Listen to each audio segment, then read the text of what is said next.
Clarissa Hill was just 28 when she married Gerald Whitman, a 64-year-old man who weighed over 1,000 pounds. She thought the $70,000 promised to her would change her life forever. But within 24 hours of saying "I do," Clarissa was found dead in her wedding gown, her ring missing, and her new husband already at the center of suspicion. Gerald Whitman had spent most of his 64 years living in the shadows of his wealth and his body. At over 1,000 pounds, he was both a spectacle and a mystery in his town. People rarely saw him outside the towering gates of his mansion, and when they did, it was through the tinted windows of a reinforced vehicle built just to hold his weight. The few who interacted with him described him as polite but distant, a man who lived surrounded by luxury but imprisoned by his own body. Behind closed doors, Gerald's life was dictated by a team of caregivers, assistants, and doctors who rotated in shifts to make sure his health never spiraled completely out of control. His money came from decades of buying and selling properties, shrewdly turning modest investments into an empire that allowed him to live in a kind of isolation most men could not imagine. Yet for all his power, Gerald was profoundly lonely. That loneliness created the opening for Clarissa Hill to step into his life, at 28 years old. Clarissa was everything Gerald was not: young, restless, and desperate for a way out of her crumbling circumstances. She had grown up in a small town 2 states over, never quite finding her footing as she bounced between jobs and relationships. Debt followed her everywhere she went: medical bills, from her mother's illness, a string of unpaid credit cards, and a looming eviction notice that threatened to push her onto the street. Friends described her as charming but reckless, a woman who often reached for quick solutions to problems that required patience. When she learned about Gerald, through a quiet introduction made by a mutual acquaintance, she saw more than just a man. She saw a transaction. Gerald offered her a deal that would change her life: $70,000 in exchange for her hand in marriage, an arrangement that raised eyebrows even before the vows were spoken. Clarissa accepted without hesitation. To her, the money meant freedom, a chance to start over, pay off debts, and maybe even buy the kind of life she had always dreamed about but never managed to achieve. To Gerald, the marriage offered something harder to quantify: companionship. He wanted someone by his side, someone to smile at the cameras and silence the whispers about the strange, reclusive man in the mansion. The two of them entered into the agreement with vastly different hopes, neither fully aware of the storm that was waiting. Their wedding was held in Gerald's mansion on a bright Saturday afternoon. The guest list was short, just a handful of staff members and a distant cousin who signed as witness. There were no friends from Clarissa's side, no bridesmaids, no music beyond the faint notes of a piano drifting from an old stereo system. The ceremony was quiet, almost eerie, with every movement feeling rehearsed rather than heartfelt. When Gerald slipped the ring onto Clarissa's finger, observers noticed her hand tremble. Some thought it was nerves, others thought it was fear. Neighbors watching from across the street whispered that the whole event felt rushed, as though the couple wanted to get it over with quickly. Clarissa smiled for photographs that were never meant for photo albums but for evidence, proof of a union that was as much a contract as it was a marriage. She looked radiant in her dress, but her eyes seemed elsewhere, as if she were already planning the next step in her escape from poverty.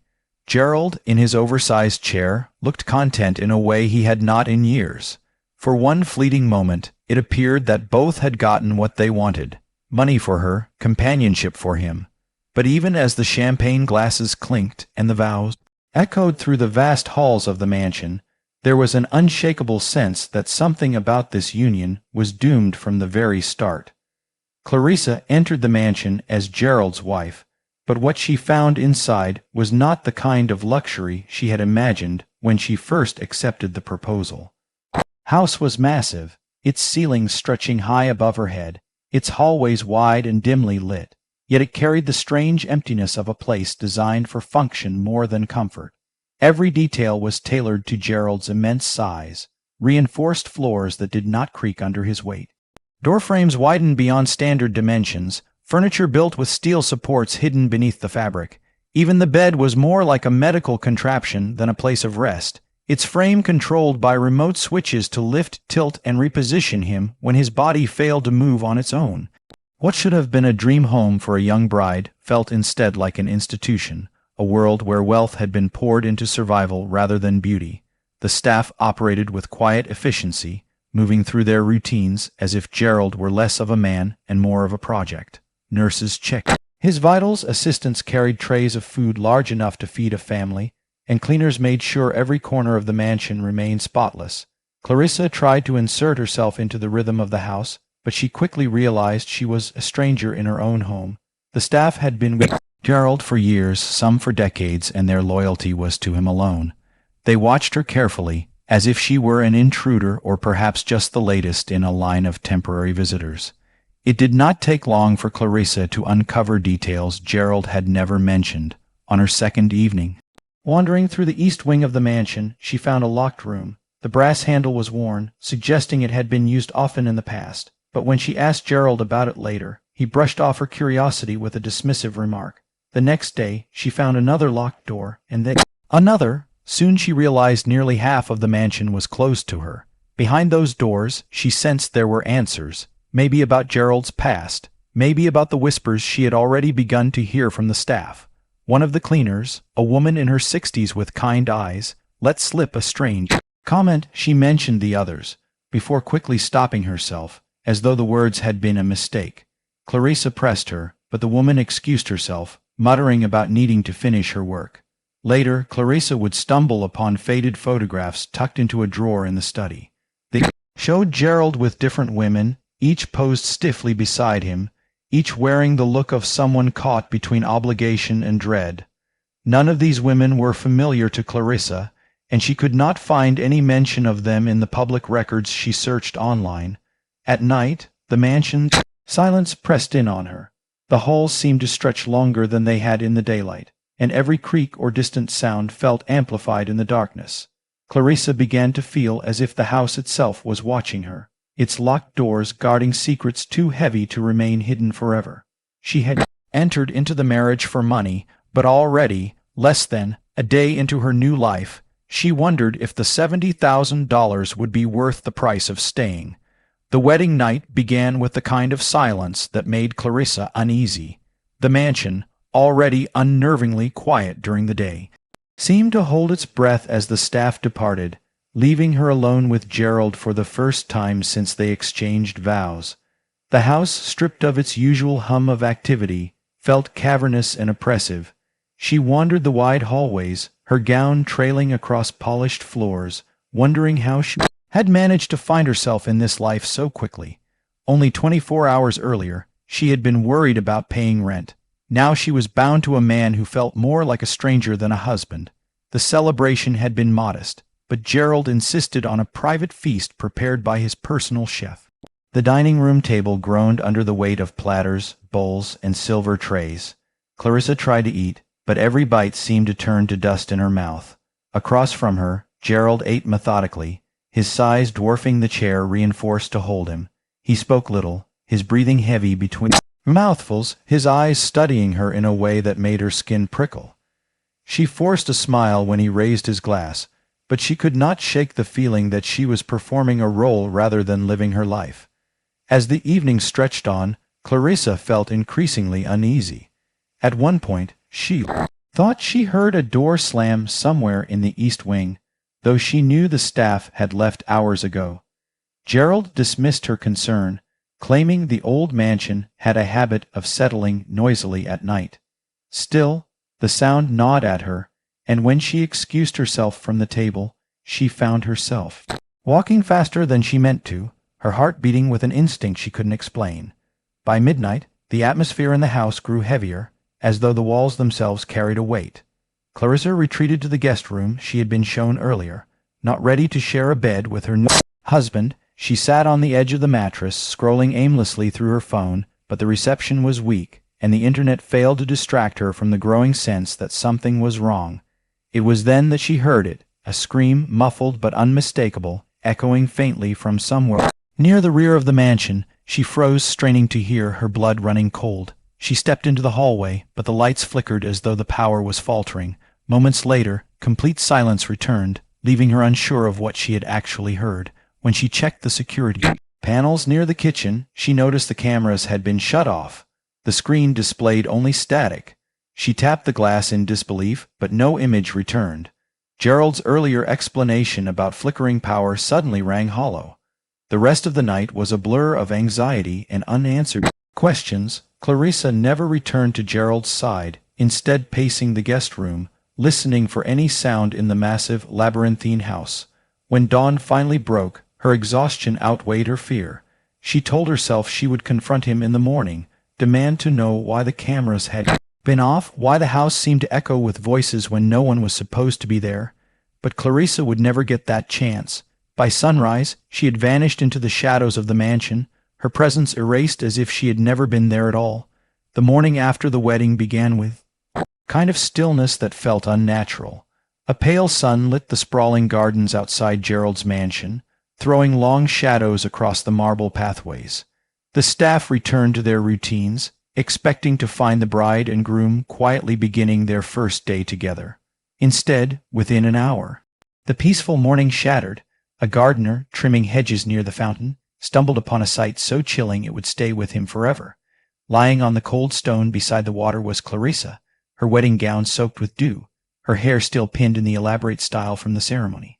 She looked like a bride frozen in time, except for the stillness of her chest. She was dead. The scene was eerie in its detail. The purse she had carried the night before was sitting neatly beside her, stuffed with the promised $70,000. Not a single bill was missing. Her wedding ring, however, was gone, leaving only a pale indentation on her finger. At first glance, there were no signs of struggle, no bruises, no torn fabric, no evidence of a violent attack. But something felt wrong. Her face carried a faint, unnatural pallor, and her lips were tinted with a shade that suggested more than exhaustion. The authorities were called immediately, and soon the mansion filled with detectives, coroners, and crime scene technicians. Gerald, who had remained in his private quarters, claimed he had been asleep when the tragedy occurred. His staff repeated his alibi, though their unease was evident. Investigators questioned how a woman could leave the safety of the house in the dead of night, wander into the garden, and collapse without anyone noticing. The mansion was equipped with a state-of-the-art surveillance system, yet when officers requested footage, they were told the cameras had malfunctioned. Every single one had gone dark just after midnight. The autopsy results deepened the mystery. Clarissa had not died of natural causes. Instead, toxicology tests revealed traces of a rare poison in her system, an exotic compound not commonly found in the country. It was subtle, nearly impossible to detect without advanced testing, and it explained the strange discoloration of her lips. Whoever administered it had knowledge and precision, leaving almost no trace behind. The question was how such a poison had been delivered. No puncture wounds were found, and her stomach contents suggested she had eaten very little at dinner. Suspicion fell immediately on Gerald. He was the last person known to see her alive, and his wealth gave him access to substances few others could acquire. Yet his physical condition complicated matters, weighing over 1,000 pounds and confined to specialized furniture. How could he have carried out such a crime alone? Investigators considered the possibility that someone else had acted on his behalf, perhaps a member of the staff or even a hired outsider. But no one came forward, and no evidence tied any individual. The poisoning, the missing wedding ring, became another focal point. Why had it been taken when everything else, including the cash, had been left untouched? Some believed it was a symbolic gesture, a way of erasing the marriage itself. Others speculated it had been stolen as a trophy. Whatever the reason, the absence of the ring turned the scene from tragic to sinister. By the time Clarissa was buried days later, the town was consumed with rumors. Some said she had discovered one of Gerald's secrets and paid the price. Others whispered that she had been doomed from the moment she accepted the money. Her death, occurring less than 24 hours after she became a wife, seemed too deliberate to be chance. And yet, without undeniable proof, the truth remained locked inside the mansion's walls, guarded by a man who never shed a tear in public and never explained what really happened. That night, the investigation into Clarissa's death stretched on for months, dragging the entire town into its orbit. Detectives scoured every inch of the mansion, turning over records, questioning staff, and even digging into Gerald's past. Yet for every lead they uncovered, another dead end seemed to appear. The poison was the clearest clue, but its rarity only complicated matters. It wasn't something one could simply buy at a local pharmacy. It required knowledge, connections, and intention to the investigators that pointed directly to Gerald. But when they tried to establish how a man of his size and frailty could have delivered it himself, doubt crept into the case. His condition meant he could barely leave his custom-built chair without assistance. Some argued that such limitations made him physically incapable of committing the crime. Others countered that his money could buy silence, loyalty, or even murder. The staff became the next focus of suspicion. They knew the routines of the house, they handled Gerald's food and medication, and they had access to Clarissa in the hours leading up to her death. Each member was interviewed repeatedly, but nothing solid tied them to the crime. Most insisted they had been sent home early on the wedding night. Gerald himself claimed this was his idea, a gift of privacy for his new bride. That decision, more than anything, cast a dark shadow over him. Why dismiss the people who could confirm his whereabouts at the exact time Clarissa was poisoned? Public opinion fractured. Some residents whispered that Gerald had always been cursed, that the women in his life never seemed to stay long, and that Clarissa was simply the latest victim of an unseen pattern. Others believed Clarissa had brought her fate upon herself, taking money from a man she barely knew. Conspiracy theories spread quickly. Claims that Gerald had a secret room for his wives, that Clarissa had planned to run with the money and been stopped, or even that her death was staged to keep her silent about something darker. In the end, the district attorney admitted there was not enough evidence to file charges. The cause of death was listed as poisoning, but the manner, homicide, suicide, or accident, remained officially undetermined. For Clarissa's family, the decision was devastating. They buried her in a modest ceremony with only a handful of relatives present. Her mother wept as she clutched the photograph from the wedding, the only image she had of her daughter in a bridal gown. The missing ring was never found, adding to the sense that Clarissa's story had ended with too many questions left unanswered. Gerald retreated further into isolation after the case closed. He stopped appearing at the few social gatherings he once attended, and the gates of his mansion rarely opened. Reporters who tried to approach him were turned away by security guards. He never remarried, and he never spoke publicly about Clarissa again. Over time, her name faded from headlines, but in town, her story became a cautionary tale. Parents whispered it to their daughters, neighbors repeated it in hushed tones, and everyone who passed by Gerald's mansion wondered what really happened in the hours between the wedding vows and the cold dawn that followed. Years later, when Gerald finally passed away, the secrets of that night died with him. No confession, no hidden diary, no late-breaking revelation ever surfaced. All that remained were rumors and the image of a young woman in a wedding gown, found lifeless beside a fountain with her promised fortune untouched. To this day, people argue whether Gerald was a helpless old man who lost his bride or a monster who hid behind his immobility to carry out the perfect crime. The truth lies buried with Clarissa, a mystery that has never been solved and likely never will.